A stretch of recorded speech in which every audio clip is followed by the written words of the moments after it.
Paralysis के बाद हाथ पैर इतने ज़्यादा टाइट क्यों हो जाते हैं कि पेशेंट उन्हें सीधा तक नहीं कर पाते? और क्या घर बैठे इस स्टिफनेस को कम किया जा सकता है? अगर आपके घर में किसी को पैरालिसिस है और उनके हाथ या पैर धीरे धीरे अकड़ जाते हैं, फिंगर्स बंद रहती है या मूवमेंट करने में दिक्कत हो रही है, तो आज की वीडियो आपके लिए बहुत इंपॉर्टेंट है। हेलो एंड नमस्कार, मैं डॉक्टर हिमांशु पराशर। आज इस वीडियो में मैं आपको बताऊंगा पैरालिसिस के बाद मसल्स में स्टिफनेस क्यों आती है, इसे घर पर कैसे कम किया जा सकता है और कौन सी गलतियां हैं जो स्टिफनेस को और ज़्यादा बढ़ा देती है। तो वीडियो को लास्ट तक ज़रूर देखिए। चलिए स्टार्ट करते हैं। सबसे पहले समझते हैं कि पैरालिसिस में स्टिफनेस आती क्यों है। देखिए, जब पैरालिसिस होता है तो ब्रेन और मसल्स के बीच जो कम्युनिकेशन होता है वो अफेक्ट हो जाता है। ब्रेन सही सिग्नल्स नहीं भेज पाता और मसल्स धीरे धीरे टाइट होने लगती है। इसी वजह से पेशेंट का हाथ मुड़ने लगता है, फिंगर्स बंद रहने लगती है और पैर में भी अकड़न आनी शुरू हो जाती है। अब सवाल आता है कि इस स्टिफनेस को कम कैसे करें। सबसे पहला और सबसे इम्पॉर्टेंट पॉइंट है रेगुलर एक्सरसाइज और फिजियोथेरेपी। मैं हमेशा पेशेंट को बोलता हूं कि पैरालिसिस के बाद जितनी जल्दी पॉसिबल हो मूवमेंट स्टार्ट करनी चाहिए।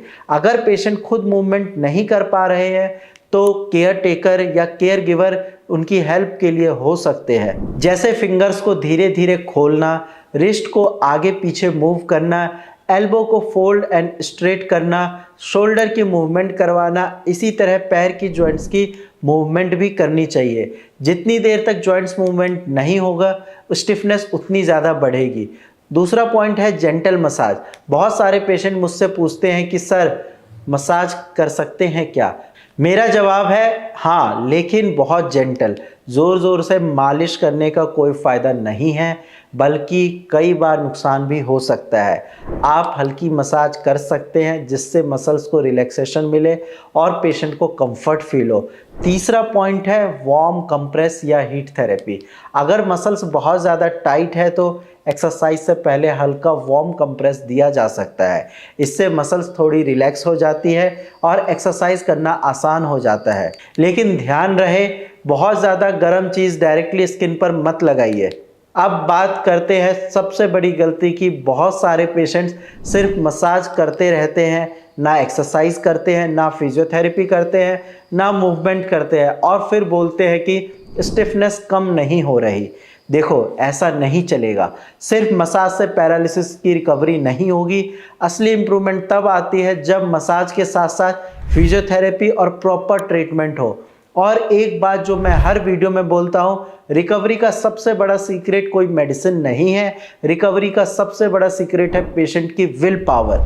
जब पेशेंट खुद डिसाइड कर लेगा कि मुझे चलना है, मुझे अपना हाथ दोबारा चलाना है, मुझे हार नहीं माननी है, तब बॉडी भी उसका साथ देना शुरू कर देती है।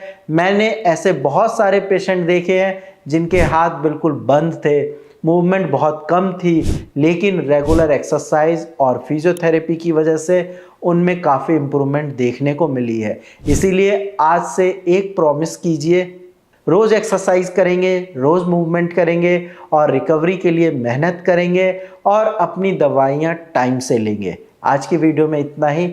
अगर आपको या आपके किसी जान पहचान वाले को पैरालिसिस की प्रॉब्लम है तो नीचे दिए गए नंबर पर कॉल करके फ्री में कंसल्टेशन कर सकते हैं। ध्यान रखिए अपना, एक्सरसाइज करते रहिए और रिकवरी पर भरोसा रखिए। धन्यवाद।